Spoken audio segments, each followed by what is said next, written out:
cunug yar oo dhowr iyo 10 jir marka dugsi quraan oo akhristaa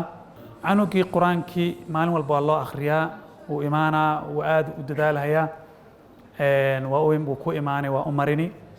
10 daqiiqo kadib wixii aan u marisay waxba kama xasuusto maalin walba canugaas dugsiga uu aadaa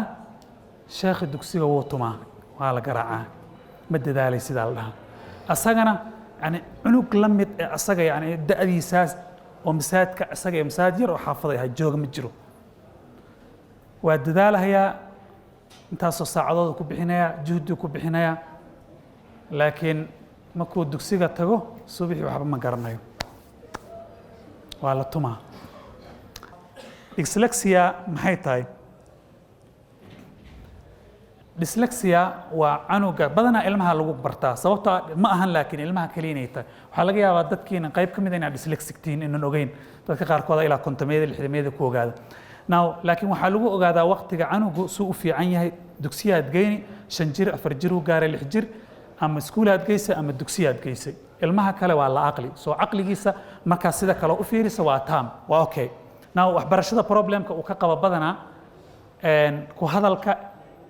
iyo akhriska waay wixii alla akhriska waxaan ka wadaa in wixii xarafkii la higaadiyo dugsigii waa geysay sanad uu ku jiray 2 sano ku jiray problemkii wali uu taagan yahay waxaa kale ayagana ilmahaas ayaga problem ku qabaan qoraalka waxa la qoro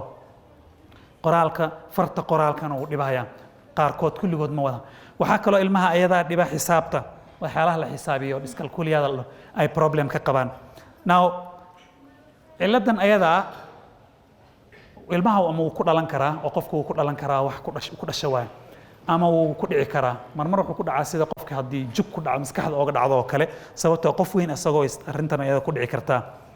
problemka waxaa waaye qaybta maskaxda cortex kala ugu koraysa qaybta midigta iyo qaybta bidixda way kala tahay qaybta bidixda oo waliba waxaan oo dhawaqa iyo xarafka isku qiimaysa neuronskooda isku xiriirka wax isku xira fiilooyinka isku xira slow way yani way culus yihiin now wadamada sida Mareykanka oo laga sameeyo baaritaanka laga sameeyo waxaa lagu qiyaasaa 5 cunugba mid inuu ciladan qabo so waa 20% cilad yar maaha marka waxaa kaloo lagu qiyaasaa ciladan ilmaha markay gaaraan high schoolka ama secondary-ga ay gaaraan ilmaha ciladan qabaan boqolkiiba 35 iskuulka waa ka cararaan boqolkiiba 40 waxaa waaye daroogay bilaabaan waxaa kaloo lagu qiyaasaa carruurta 18 ka yar oo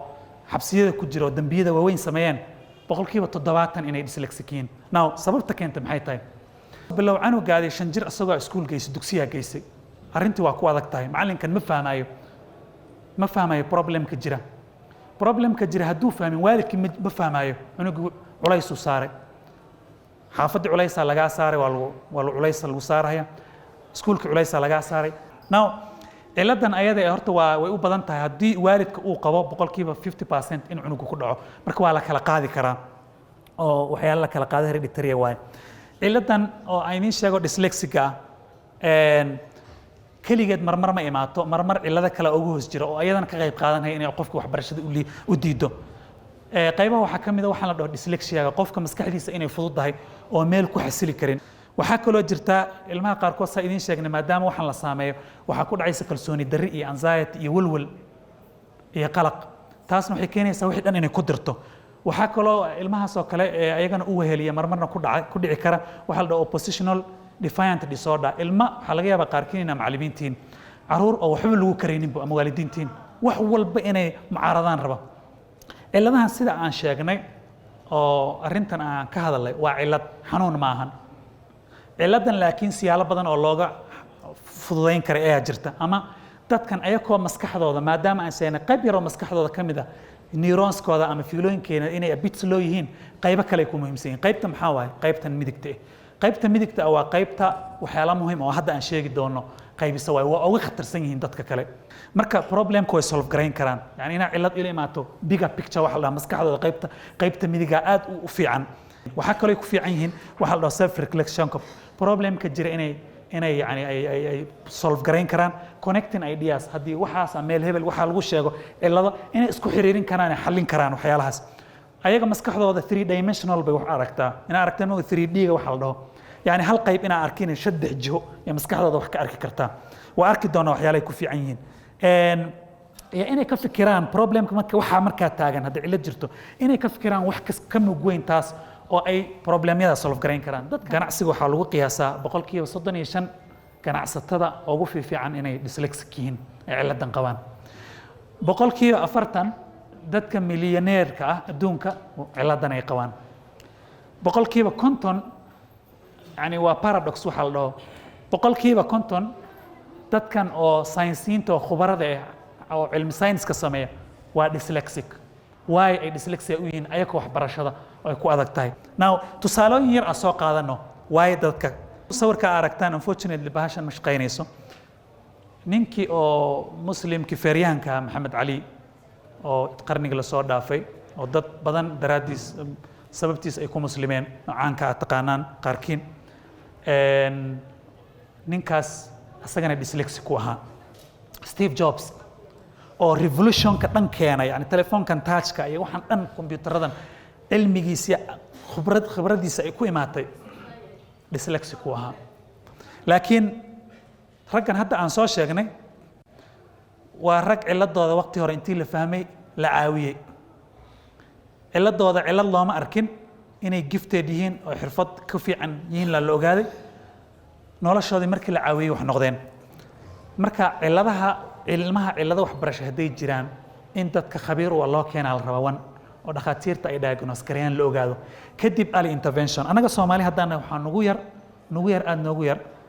adiga ilmo ina leedihiin laga yaabaa ilmihiina waqtima inta qaadaan asagoo waxba qabin aageysan dhakhtarad u geyseen oo la fiirinayo xaaladiisa noloshiisa say u socoto waxbarashadiisa say tahay way aad yar tahay qofka khabiirka waa qofka dhakhtarka caruurka oo waliba arrimahan takhasus ku wal ama neurologiga ama developmentalka ama psychologistaga marka dadka ciladan qaba see lagu caawin karaa horta wax walba waa individualistic inta aan ku sheegi doono oo inta wax lagu caawinayo waa si guud laakiin ilmo walba wuxuu u baahan yahay si gaar ah kolka hore intii loo arko arrintiisa sida daawooyinka qofka prescription loogu qoro prescription ka saana wax loo sameyn la dhaho now waxa kamid ah ilmaha ayaka horta waan saa sheegnay in la fahmo ciladii la fahmo waa mast sababta hadaaba dhibki fahmin ma caawin kartid waxyaalaha ay ka faa'iideysan karaan waxa kamid ah positive reinforcement waxa la dhaho cunuga caadiga hadii sida caadiga iskuulka jira wax loo baro kan kale waxay ku qaadanaysaa energy inuu ku bixiyo kan caadiga normalka ciladan qabin 5 jeer energy-ga kaga baxay uga bixi inuu isla same wixii page-ki uu akhriyo uu fahmo so one يعني positive reinforcement qofkii in la dhiirigeliyo number 1 waxa la dhaho social emotional learning oo dareenka shucuubtiisa sida dareenka loo dareemo in ilmaha la fahansiiyo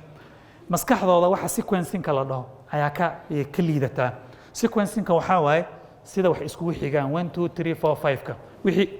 inuu meesha ka bilowdo meeshaana ku dhamaanayo talaabooyin dhaxdan uu marmarayo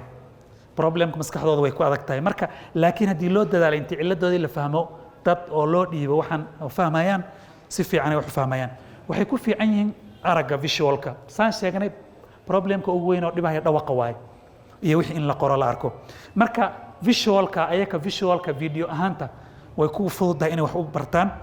that's why ilmaha soo kale inta wixii u akhrin lahayd aad dhihi lahayd tufaax waay waxaan oo erayga tufaax u akhrin lahayd tufaax tus kadibna tufaax waay